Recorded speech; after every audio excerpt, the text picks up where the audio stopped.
Today's sermon is Do not faint, for abundant grace is on the way.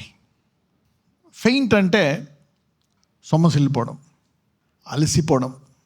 ఎందుకంటే విశ్వాస యాత్ర వేరు, అన్ని రంగాల్లో విశ్వాస యాత్ర వేరు, విశ్వాసీ జీవితం వేరు.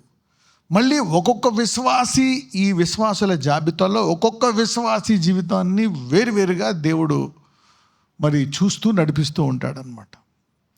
అసలు విశ్వాసుల యొక్క ప్రణాళికే వేరు, విశ్వాసుల కష్టాలు వేరు అనమాట. ఎందుకంటే హెబ్రూల్లో ఒక మాట ఉంటుంది, నేను మిమ్మలను శిక్షించకపోతే మీరు నా పిల్లలు కాదు. If you are my children, మనం దేవుని బిడ్డలం. ఒక్కొక్కసారి ఎక్కువ శ్రమలు మనకే వస్తాయి. ఎందుకు అనేది మనందరికీ తెలుసు. ఎందుకంటే God's word what is God's word? దేవుని వాక్యం అంటే ఏంటి? God's word is God's image. God's word is God's image. దేవుని వాక్యం అంటే ఏంటి? దేవుని యొక్క స్వరూపము. God's word is God's image. అందుకే ఆ వాక్యమును మరి ముసుగులేని ముఖముతో మరి ఆ వాక్యము ద్వారా ఆయన యొక్క స్వరూపాన్ని చూస్తూ మహిమ నుంచి అధిక మహిమకు మారేటువంటి పని పరిశుద్ధాత్ముడు మన జీవితంలో చేస్తాడు. సో అందుకే the Holy Spirit will involve in your life and try to shift you towards his image. మరి ఆయన ఈ మార్పు చేసే ఈ ప్రక్రియలో మనం అలసిపోతాం అన్నమాట. We will faint. అందుకే ఐఎమ్ ప్రీచింగ్ దిస్ సర్మన్. 2 కొరింథీయులు 4వ అధ్యాయం 1వ వచనం. కాబట్టి ఈ పరిచర్య పొందినందున కరుణింపబడిన వారమే అధైర్యపడము. కాబట్టి ఈ పరిచర్య పొందినందున కరుణింపబడిన వారమై అధైర్యపడము. అంటే we lose our faith some times. అంటే ఫెయిత్ అంటే మళ్ళీ అందులో పూర్తిగా దేవుడు మరి శిష్యులను చాలాసార్లు వారు కొన్ని పనులు చేయనందుకు, కొన్ని నమ్మనందుకు అల్ప విశ్వాసులు అంటాడు. కానీ వాళ్ళు ఆయన కొరకు సమస్తాన్ని విడిచిపెట్టి వచ్చేసిన వాళ్ళు అనమాట. సో సమస్తాన్ని విడిచిపెట్టి ఆయన వెంబడించిన వారు గొప్ప విశ్వాసులా, అల్ప విశ్వాసులా? గొప్ప విశ్వాసులే. ఉన్న పాలంగా ఇంటికి వెళ్ళి కూడా చెప్పి రాకుండా వెంటనే ఆయనతో బయలుదేరి వచ్చేయడం గొప్ప విశ్వాసమా, అల్ప విశ్వాసమా? గొప్ప విశ్వాసం. ఆయన పిలిచిన వెంటనే వదిలేసి బయలుదేరిపోయారంట. These are great faith people. అంటే ఏంటి?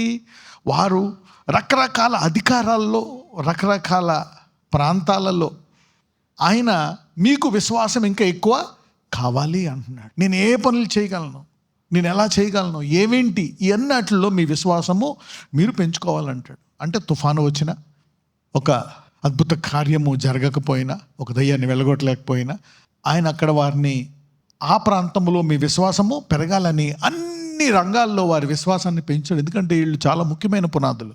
These are the prime people. Jesus trained them in all areas, right? కాబట్టి ఈ పరిచర్య పొందినందున కరుణింపబడిన వారమై అధైర్యపడము. What ministry is this? ఏంటి ఈ పరిచర్య అంటే ఏంటి? What is this ministry? చూద్దాం. ఈ పరిచర్య గురించి 3వ అధ్యాయంలో మీకు అందరికీ తెలిసిందే. 3వ అధ్యాయం కనుక మనం చదివితే అక్కడ కృపావాక్యం గురించి రాయబడతాం. It talks about the word of grace. అందుకే మనము కృప పొందిన వారమంట.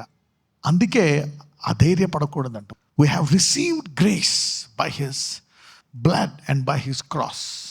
ఒకసారి 3వ అధ్యాయానికి వెళ్దాం. Let's go to chapter 3. ఎందుకంటే ఈ పరిచర్య అన్నప్పుడు అది తెలియాలి కదా, ఏ పరిచర్య అనేది. చూద్దాం. ఆ ముందుకు వెళ్తేనే రెఫర్ అవుతుంది అనమాట. చదువమ్మ, మొదటి నుంచి చదువు. మమ్ముని మేమే తిరిగి మెప్పించుకొని మొదలుపెట్టుచున్నామా? కొందరికి కావలసినట్టు మీ యొద్దకైనను మీ యొద్ద నుండి అయినను సిఫారసు పత్రికలు మాకు అవసరమా? మా హృదయముల మీద వ్రాయబడి ఉండి మనుషులందరూ తెలుసుకొనుచు చదువుకొనుచున్న మా పత్రిక మీరే కారా? రాతి పలక మీద కానీ సిరాతో కానీ వ్రాయబడక మెత్తిన హృదయములు అను పలకల మీద జీవమగల దేవుని ఆత్మతో మా పరిచర్య మూలముగా వ్రాయబడిన క్రీస్తు పత్రికే ఉన్నారని మీరు తేటపరచబడుచున్నారు. క్రీస్తు ద్వారా దేవుని ఎడల మాకిట్టి నమ్మకము కలదు. మా వలన ఏదైనా అయినట్లుగా ఆలోచించుటకు మా ఇంతటి మేమే సమర్థులమని కాదు, మా సామర్థ్యము దేవుని వలననే కలిగి ఉన్నది. అంటే ఎలాగొస్తుంది ఈ సామర్థ్యం? ఓకే, ఒక రకంగా ఏం చెప్తున్నాడు పౌలు? దేవుని పత్రికలు మేమే, ఇది మీకు బోధిస్తున్నాం కాబట్టి మీరు కూడా దేవుని యొక్క పత్రిక. అంటే ఏంటి? ఆదియందు వాక్యం ఉండెను, వాక్యము దేవుడై ఉండెను. So word is God's image.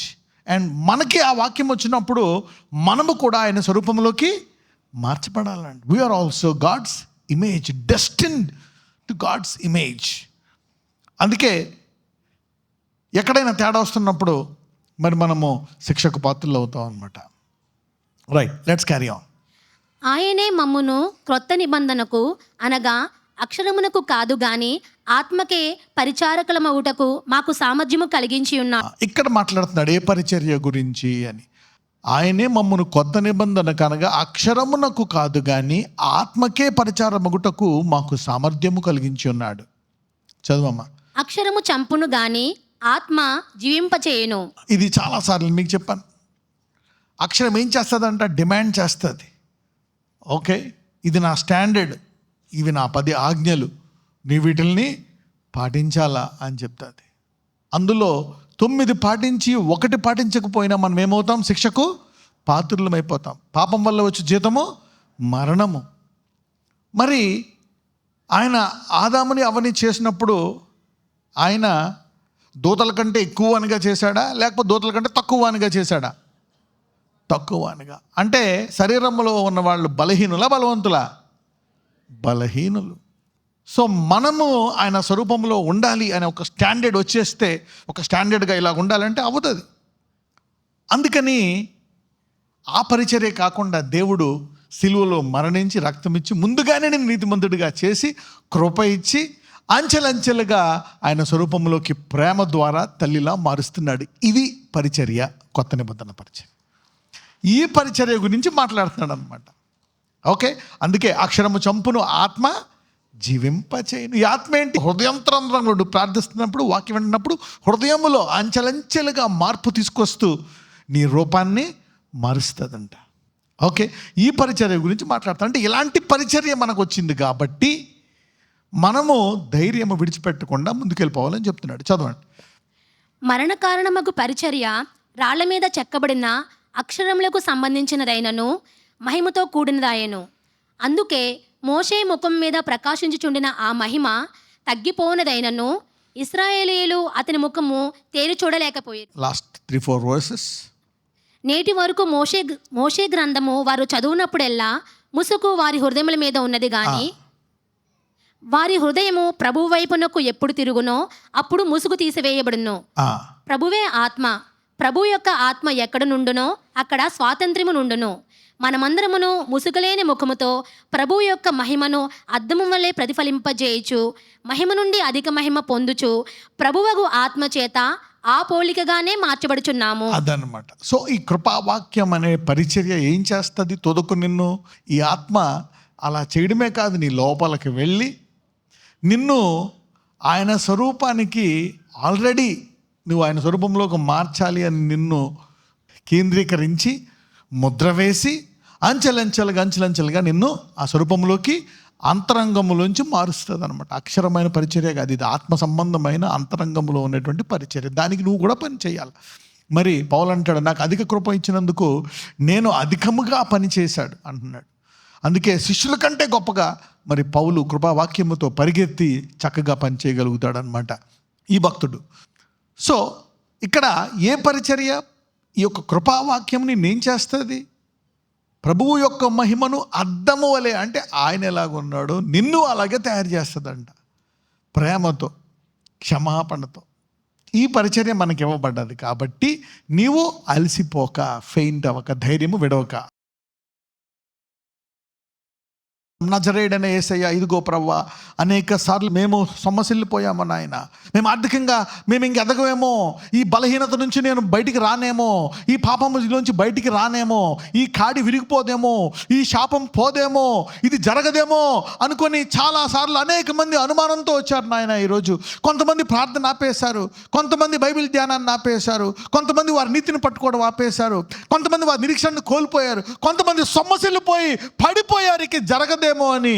అయ్యా లేదు నాయన, నువ్వు చూస్తున్నావు. నువ్వు విశ్వాసం ఎవరెవరిలో ఎంతెంత విశ్వాసం ఉంది. వారు దివారాత్రము మొరపెట్టుచుండగా ఆయన వారికి న్యాయము తీర్చడా? తాను ఏర్పరచుకున్న బిడ్డ, అయ్యా నువ్వు ఏర్పరచుకున్నావు సహోదరుడా సహోదరి. You are chosen by God, you are preciously picked up by God. నిన్ను దేవుళ్ళు హెచ్చిస్తాడు, లేవనెత్తాడు. తగిన కాలమందు త్వరగా గొప్ప బహుమానంతో నిన్ను ఆశీర్వదిస్తాడు. నాజరేయుడైన యేసు నామమున ప్రార్థిస్తున్నాము తండ్రి, ఆమేన్.